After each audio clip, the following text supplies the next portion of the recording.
Coaching जो है उन कोचिंग्स को वहाँ पे क्लोज कर दिया गया। जब समस्या मान लेते हैं कि वहाँ पे उन कोचिंग की बिल्डिंग को समस्या थी, तो वो तो 2 साल 3 साल से चल ही रही होगी। ऐसा थोड़ी है कि एकदम से समस्या आ गई होगी। अगर आपको ये काम करना ही था, मान लेते हैं कि उन वहाँ की जो बिल्डिंग्स उनमें कोई समस्या थी, ठीक है, तो आप ये काम करते कि 10 दिन पहले कर देते सील, या 2 महीने बाद आप सील कर लेते वहाँ पर।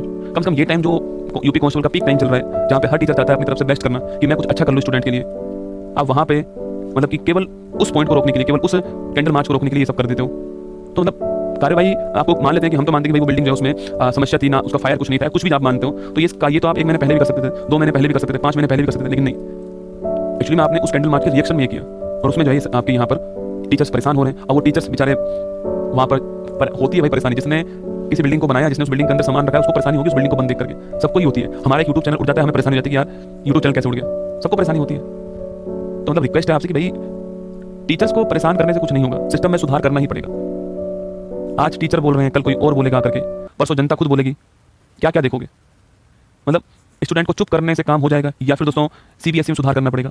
स्टूडेंट को चुप करने से काम हो जाएगा या एनटीए में सुधार करना पड़ेगा? स्टूडेंट को चुप करने से काम हो जाएगा या फिर अपने सिस्टम में सुधार करना पड़ेगा? सिस्टम में ही सुधार करना पड़ेगा। अंत में सिस्टम में ही सुधार को करना पड़ेगा।